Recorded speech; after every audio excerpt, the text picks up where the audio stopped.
How to Use Your Mind, a Psychology of Study. Being a manual for the use of students and teachers in the administration of supervised study, by Harry D. Kitson, Ph.D., Professor of Psychology, Indiana University, 1921. Chapter 1. Intellectual Problems of the College Freshman. In entering upon a college course, you are taking a step that may completely revolutionize your life.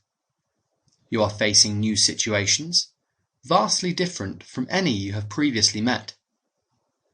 They are also of great variety, such as finding a place to eat and sleep, regulating your own finances, inaugurating a new social life, forming new friendships, and developing in body and mind.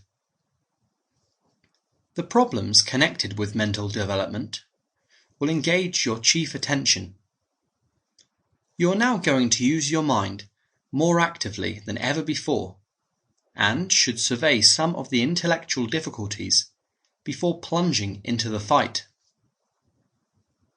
Perhaps the first difficulty you will encounter is the substitution of lecture for the class recitation to which you are accustomed in high school. This substitution requires that you develop a new technique of learning, for the mental processes involved in an oral recitation are different from those used in listening to a lecture. The lecture system implies that the lecturer has a fund of knowledge about a certain field, and has organized this knowledge in a form that is not duplicated in the literature of the subject. The manner of presentation, then, is unique and is the only means of securing the knowledge in just that form. As soon as the words have left the mouth of the lecturer, they cease to be accessible to you. Such conditions require a unique mental attitude and unique mental habits. You will be obliged, in the first place, to maintain sustained attention over long periods of time.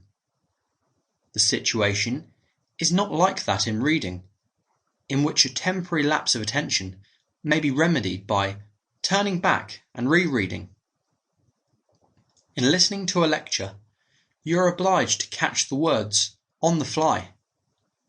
Accordingly, you must develop new habits of paying attention. You will also need to develop a new technique for memorizing, especially for memorizing things heard. As a partial aid in this, and also for purposes of organizing material received in lectures, you will need to develop ability to take notes. This is a process with which you have heretofore had little to do. It is a most important phase of college life, however, and will repay earnest study. Another characteristic of college study is the vast amount of reading required. Instead of using a single textbook for each course, you may use several. They may cover great historical periods and represent the ideas of many men. In view of the amount of reading assigned, you will also be obliged to learn to read faster. No longer will you have time to dawdle sleepily through the pages of easy texts. You will have to cover perhaps 50 or 100 pages of knotty reading every day. Accordingly, you must learn to handle books expeditiously and comprehend quickly. In fact, economy must be your watchword throughout. A German lesson in high school may cover 30 or 40 lines a day, requiring an hour's preparation. A German assignment Sample complete. Ready to continue?